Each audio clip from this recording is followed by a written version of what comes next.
가장 완벽한 부동산 트렌드. 궁금한 것만 콕 집는 토크쇼. 공무원이 뭘 판단하겠습니까? 정치적으로 시달리고 언론에 시달리고 이렇게 하는데. 할 말 다 하는 토크쇼. 많이 올랐으면 위험도 높다는 점은. 알찬 정보만 모은 토크쇼.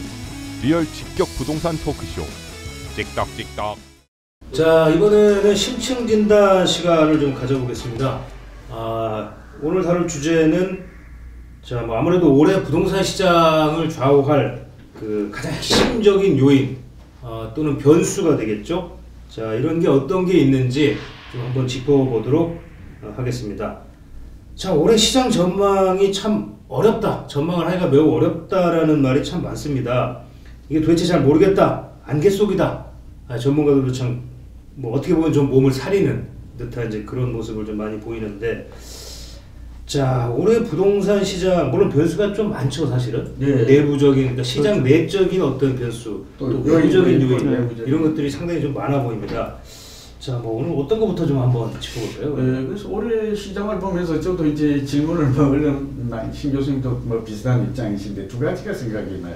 아까 안개 속이라고 했지만 제가 볼 때도 벌써 1, 2, 3 대책이 얼마 되지도 않았는데 이 대책을 전후해서 올해에 대한 예측이 굉장히 부정적인 전망이 많고, 이게 결국은 대내외적인 그런 불확실성 요인이 많은 게 아닌가, 이제 그런 생각이 하나 들고, 두 번째는 자꾸 긍정해서 부정적 전망이 늘어나요. 최근에 한국감정원을 보면 이제 그러니까 이제 주산년이나 근산년보다도 더 이제 비관으로 보는 비관론이 더 우세한 거죠. 그러니까 시계 제로예요. 그다음에 예측 불허 이런 시장이 오고 있다. 그런 점에서 이 시간을 좀 꼭 아마 우리 관심을 가지고 들어줬으면 좋을 것 같은데, 제가 볼 때 저는 변수를 한 대여섯 가지가 있습니다만 시간도 그렇고 주된 거는 세 개로 꼽을 수 있을 것 같아요. 역시 아무래도 트럼프 당선으로 인한 금리 인상 리스크죠. 저도 오늘 대출이 있어서 다녀왔습니다만 금리가 약간 올라요. 그리고 개인 주택담보대출뿐만 아니라 이미 슬금슬금 오르고 많이 올랐죠. 네, 이게 금리가 이미 오르고 있다라는 것은 이건 굉장히 우리가 주택 시장에는 큰 부담이죠. 그러니까 두 번째는 이제 정부가 또 이 활성화해서 규제로 정책의 기조를 전환한 데다가 실제로 금리만 올리는 게 아니라 DTI도 강화하고 있어요. 심지어는 임종용 금융위원장은 DSR도 도입을 하겠대요. DSR? 네, 총부채 원리금 상환 비율인데요. 한마디로 말해서 이제 이 해당되는 물건 부동산뿐만 아니라 카드라든지 그동안 가지고 있는 신용카드 뭐 전부 다. 갚을 수 있는 이런 것들을 하니까 이게 사실 외국에서도 이렇게 하질 않은데요. 제가 알기로는 미국이나 영국이나 캐나다 모두 DTI는 강화를 한답니다. 그러나 이게 LTV는 비교적 느슨하게 풀어주고 있고요. DTI도 주택담보와 관련해서 강화하지는 않고 가계대출을 관련해서 주로 하고 있죠. 부동산 대책으로 쓰는 나라는 우리나라밖에 없습니다. 그렇군요. 그래서 이제 그거에다가 지금 이제 공급이 또 과잉될 것이다. 예컨대 올해만 해도 37만 가구 정도의 예를 들면 아파트, 그 다음에 비아파트는 50만 가구가 넘는 물량이 입주할 것이다. 다 포함하면 이런 얘기. 그러니까 이 세 가지가 올해 주택시장을 이제 향방을 가름하는 주된 변수가 될 거. 한마디로 악재죠. 악재니까 자꾸 이제 전문가 또 연구기관이 시간이 갈수록 여기다가 이제 최순실 사태 또 트럼프 예상하지 못했던 이런 것들이 정치적인 변수도 있죠. 그렇죠. 정치적인 변수가 합해져서 이렇게 보는데, 다만 금리가 오르더라도 저는 이렇게 단기간에 급격하게 오르지는 않을 것 같다. 이주열 한국은행 총재가 이 통화의 기조는 완화적인 유지하겠다. 경기 부양적인 정책은 폐기했다. 다행히 이제 그렇게 호흡을 좀 맞추고 있죠. 그리고 또 하나는 이제 규제를 좀 많이 강화한다고 하더라도 실수요자 위주로 좀 전환이 되면 우리나라는 지금 실수요 자체는 투기 수요는 좀 빠지더라도 살아있는 게 아닌가 이런 생각이 들고, 또 공급이 과잉이 되더라도 이게 내년 정도까지만 이어지고 이후에 아파트만 놓고 보면 공급이 다시 또 정상으로 돌아온단 말이죠. 그 2018년까지는 여전히 이제 좀 공급이 좀 많은. 왜냐하면 2015, 16년부터 공급이 많았어요. 아파트만 해도 거의 100만 가구가 된 거예요. 그러니까 입주 물량이 내년까지 한 77만 호로 보고 있습니다. 보통 한 30만 호 미만이었는데 2년 동안 그만큼 많기 때문에 영향이 있다. 그런데 입주 폭탄 자체도 사실 크게 우려할 건 아니라고 저는 보는 게, 우리가 IMF 직후에 똑같은 현상이 일어났습니다. 물량이 줄었다가 물량이 급격히 늘었다가 나중에 입주 폭탄이 터졌거든요. 터졌을 때 우리나라가 그때 한 2% 빠졌어요, 집값이.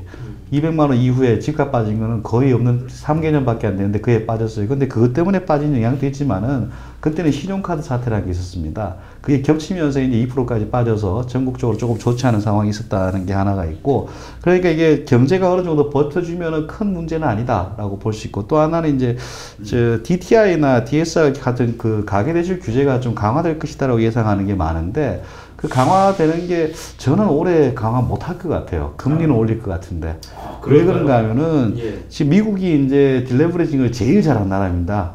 그 금융위기 이후에 뭐 금리 올리고 포클로징에 해서 압류하고 이렇게 했는데 2년 만에 500만 명이 길거리에 나왔고 한 4년 5년 만에 700만 명이 길거리에 앉았어요. 그러고 나서 선진국들이 야 저게 가계부채 잘한 거냐에 대한 논란이 많아요. 우리로 따지면 한 200만 명이 길거리에 나온다는 거예요. 그런 정책을 펼 수는 없다. 그리고 대출의 대부분이 서민 경제형입니다. 우리가 주택담보대출을 한 사람들도 한 절반 가까이, 그리고 가계대출의 일반대출, 주담대출로 나눌 때 일반대출은 대부분이 서민형 대출이에요. 이분들한테 어떤 안전책 없이 한다는 건 굉장히 무리한 것이다. 그렇죠. 생계형. 예. 그래서 그거 좀 봐야 된다. 그 가계대출은 의외로 좀 조이기가 어렵다는 게 하나가 있고, 현실적으로 쉽지 않을 것이다. 그렇습니다. 예. 지금 경기를 부양해야 판에 서민 경제를 죽이고 내수를 더 죽이는 정책은 힘들다는 게 하나 있습니다. 그래서 저는 이제 추가로 하나 볼 거는 올해부터는 지방의 구조조정이 좀 많아지지 않겠는가라고 보고 있습니다. 이미 뭐 작년부터 거제도 조선산업이 있었고 해운업이 벌써 시작되었고, 그 다음에 이제 화학이라든가 철강, 자동차 이런 것들이 다 좋지는 않습니다. 이런 것들이 본격화된다면 그 충격은 지방에 아주 크게 나타날 것이고, 우리가 이제 뭐 멀게 디트로이트라든가 피츠버그, 더 한 100년 정도로 보면 맨체스터, 글래스고 이런 데를 보면은 인구가 거의 절반 가까이로 줍니다. 수십 년에 걸려서. 우리도 그런 초입이 아니냐. 산업구조 조정에 따라서 이것들이 이제 지방에 아주 큰 영향을 미칠 가능성이 높다라고 보여집니다. 네, 그렇죠. 저도 얼마 전에 부산에 강의를 좀 다녀왔었어요. 이제 캔코라든지 주문공이 하는데, 지금 신 교수님 말씀이 그대로 저도 이제 그 당시에 비슷한 말인데, 보니까 아직은 여파가 온 것 같지는 않아요. 근데 부산도 벌써 안 좋아요. 거제와 부산이 인접해 있는 데다가 제 해운 조선업의 직기탐을 받는 도시가 바로 이제 지금은 거제로 인식을 하지만 결국 부산으로의 파급 효과는 올 것이고, 이런 것들이 지방 대도시에 온다면 그렇죠. 부동산 전체시. 또 하나는 이제 저희가 아까 조금 좀 보충을 한다면, 그럼에도 불구하고 가공급에 대한 우려는 좀 지나친 것이다라는 말씀을 드리고 싶은데, 최근에 신주택 보급률 비율을 발표하지 않았습니까? 짜장에. 그걸 보니까 서울이 96, 그 다음에 이제 96 정도 되고 수도권이 약 98.6 정도가 나와요. 그러니까 저희 얘기는 이게 전반적으로 볼 때 이제 100을 입으면 약간 넘는 수치에 불과하고 이 정도 되고, 그 다음에 105%가 적정한 우리가 주택 보급률로 이렇게 본다면 아직은 전국적으로도 가공급을 우려한 단계는 아니에요. 특히 서울 같은 경우에는 버퍼가 좀 있는 거네요. 그러니까. 네. 그 여유가 있고, 서울 같은 경우에는 매우 공급이 부족한 걸로 이렇게 드러나고 있거든요. 그리고 이제 수도권도 보면 뭐 용인이나 평택, 뭐 화성, 남양주, 김포, 파주 이런 지역을 제외하고는, 앞서 우리가 이제 교수님께서도 몇 가 77만 가구 말씀하셨고, 또 아파트 외에 비아파트까지 포함해도 이 모든 이 주택 보급률 지표로 보면 조금 지금 일시적인 상황이 이게 구조적으로 계속 가공급의 여파가 나타나서 집값이 지속적으로 하락할 것이다, 그렇게는 보고 있지는 않습니다. 저는 뭐 주택보급이나 숫자를 믿지는 않는데 그 뭐 우리나라에서 만들어가지고 해외 비교도 못하는 지표예요. 그 뭐 미국에는 주택보급률이 없습니다. 우리가 계산해서 하고 우리가 만들고 우리가 또 분자 분모 조작해가지고 110까지 가니까 일부러 100까지 떨어뜨려 보기도 하고, 그 숫자는 큰 의미가 없고, 근데 이제 선진국처럼 우리가 한 소득이 4만 불 간다 그러면은 여러 연구 결과를 봐도 적어도 지금보다 집이 한 20% 이상은 더 지어야 됩니다. 지금 1,800만 채 또는 뭐 1,500만 채라 보고 있습니다. 왜 그런가 하면 주택보급률 계산하면서 주택수도 바꿔버리거든요, 우리나라에서는. 인구천 명당 주택수 지표. 네, 그렇게 본다면 한 20% 이상을 추가로 지어야 돼요. 적어도 2,300만 채를 추가로 더 지어야지 안정적이다. 다만 그것들이 앞으로 중장기간에 걸쳐서 공급되는 거고, 지금 봐서는 이제 우리는 보통 한 3, 40만 채를 매년 지어야 되는데 IMF 때나 아니면 금융위기 때 훅 떨어졌다가 그리고 모자라는 부분을 확 채웁니다. 채우고 나서 또 조정을 받아요. 조정받고 이렇게 가는 게 이제 일반적인 곡선인데 그 곡선에서 지금 나타나는 단기적 조정이 아니냐 그렇게 보여지고 한 2, 3년 지나면 또 뭐 대형 평형이 부족하다라는 얘기부터 시작해가지고 또 얘기가 나오기 시작할 거예요. 또. 지금 저기 과거에 15년을 봤더니 약 27만 가구예요, 아파트 기준으로. 그다음에 국토연구원은 매년 33만 가구가 공급되면 적정량이다? 39만. 예. 그다음에 주사년이 33만 이렇게 보는 거거든요. 그러니까 약 말씀하신 대로 3, 40만 가구가 공급이 될 때 적정하다 이렇게 볼 수 있고 또 인구 1000명당 주택수를 놓아도 우리가 380으로 나와요, 가구가.